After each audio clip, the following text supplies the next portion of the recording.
What if the more educated you are, the less attractive you become to a man? I know this sounds controversial, but bear with me as we explore the psychology behind this in today's video.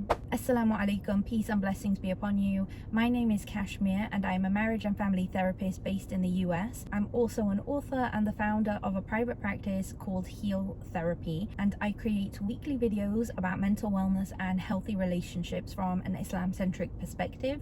But if you belong to another faith or background, you are absolutely respected and welcome here, and let's jump right in. Now, you might be watching this video and you have a master's degree, maybe you have a PhD, an MD, whatever it is. I imagine you probably did not pursue any of those programs for the attention of a man or the validation of a man. You probably pursued it because you were passionate about it. Maybe you wanted to further your career, maybe your parents encouraged and empowered you academically so that you wouldn't have to be absolutely financially dependent on your future husband. Maybe they also wanted you to have some kind of financial leverage if there was a situation, God forbid, where there was a divorce or you were widowed. And whatever the reason is, I'm happy that you're doing that. Instead, what I want to challenge here is the notion that having a degree will make you more attractive as a prospect for marriage. And of course, having a double degree or even a 6-digit salary would amaze some people. When it comes to the realm of marriage, it can actually hinder you than help you, depending on how you navigate that. And the simple reason is because there is a difference between being adored and someone being amazed at your achievements and them finding you attractive for marriage and building a life and a relationship with.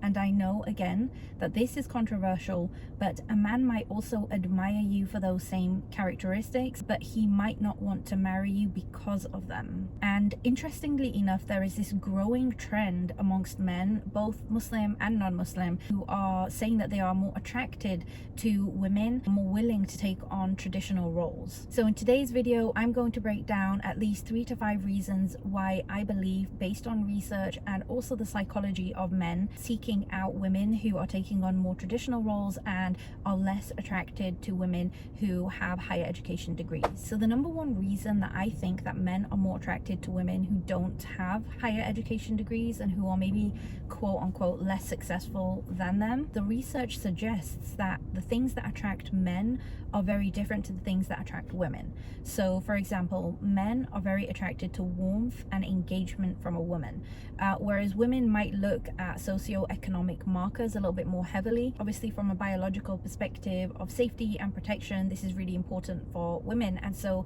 it makes sense that they would seek these qualities out in a potential partner. So when a woman's higher education translates into greater earning potential or social influence, some men may actually take that as a threat to their role as the provider. And this leads to something that we would call status incongruence, where men actually feel less desirable because their partner is surpassing them academically or professionally. And the second reason, which is really obvious, is that they might just want and be interested in more traditional gender roles. And this is because gender roles, as much as we want to complain about this, are actually deeply ingrained in us. And studies have continually shown that men who have these more traditional values ingrained in them about masculinity, about femininity, report lower levels of attraction to women with higher degrees and higher earnings. And that's because, quite rightfully so, education has been tied to power,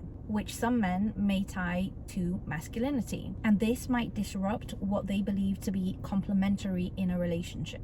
And the third point, which again is really obvious, is that men might actually feel more intimidated. While men say that they are attracted to highly intelligent women, the research actually shows the opposite. The research has actually found that when men meet with women for the potential of a marriage ensuing from that, they report feeling less attracted to women with higher degrees and with higher earning potential. So even though on paper they say that they are more attracted to women who are more educated and on their wavelength academically, academically, they report feeling less attracted to them. And in actuality, what was found is that these same men would gravitate towards women whose career or education did not actually overshadow their own. So I wonder if there could be an element of insecurity here. Whether it's valid or not is a different point, and that insecurity may act more as a barrier as opposed to the actual education itself. The fourth reason I would say is that men sometimes want a woman where their path is aligned. So a woman who is more successful in terms of her career, has broader opportunities, and maybe that might involve travel, that might involve a plan to work even after the relationship, maybe even into motherhood.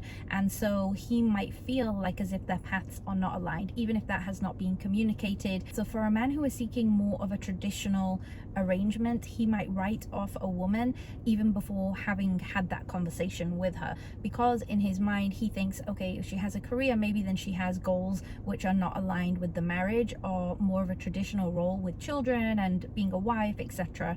in the future. The fifth point, I think, depends on the cultural background of the husband and his family, and that is that the extended family may also have a preference. So in their mind they might think the more educated a woman is, then maybe the more modern she will be in terms of her thinking, and the harder it would be for her to integrate within their family system, and maybe she would be less willing in their mind to be supportive and to be present within the extended family dynamic. And in certain cultures, intergenerational families are very normal. So if a woman is less educated, maybe according to their thought process, it would be a smoother integration into their family system. And the sixth point is that men might associate career advancement with less religiosity. So the more successful the woman, the less religious that she will be. And of course we know that that is not correct, but the point is that this cultural, even subconscious belief could be carried by many men. So if a man's goal is to nurture a religious household, and that is a really important value for him, he might attribute an educated woman to be less religious and to be less aligned with his religious goals, even though we know, of course, that this is not always the case. An additional reason could be, and this is not in healthy cases at all, right? I'm not condoning this at all, is that for some men, they feel that if a woman has education or she has some kind of like a backup option financially, that there is more potential for her to leave a relationship, and that she has technically more bargaining power. And that can make some men feel very uncomfortable and want to opt for someone who has less leverage so that they have more bargaining power. Now, I'm not encouraging that, I'm not condoning that, but I'm just explaining one of the reasons that some men may favor a woman who is less educated than a woman who is. And I do want to also add here that there are many more reasons why men might feel less comfortable with a woman who has a certain status in society over women who may have quote unquote a lower status. And again, that's not a definition of their value. If someone does not have a degree or they don't earn within a certain salary range, that does not define them. It does not define their piety. It does not define their success. As Muslims, we understand that value is tied to way more than the superficial markers of success. But all of this is leading to something called the marriage squeeze. And the marriage squeeze refers to a social imbalance in the marriage market where the supply of eligible men and women doesn't add up. And it's not just about the numbers. It's about perceived compatibility based on, just as we discussed, educational background, finances, income, social status, class, etc. Now, I'm aware that in this video, we've really explored the reasons why highly educated women might be a turnoff potentially for Muslim men.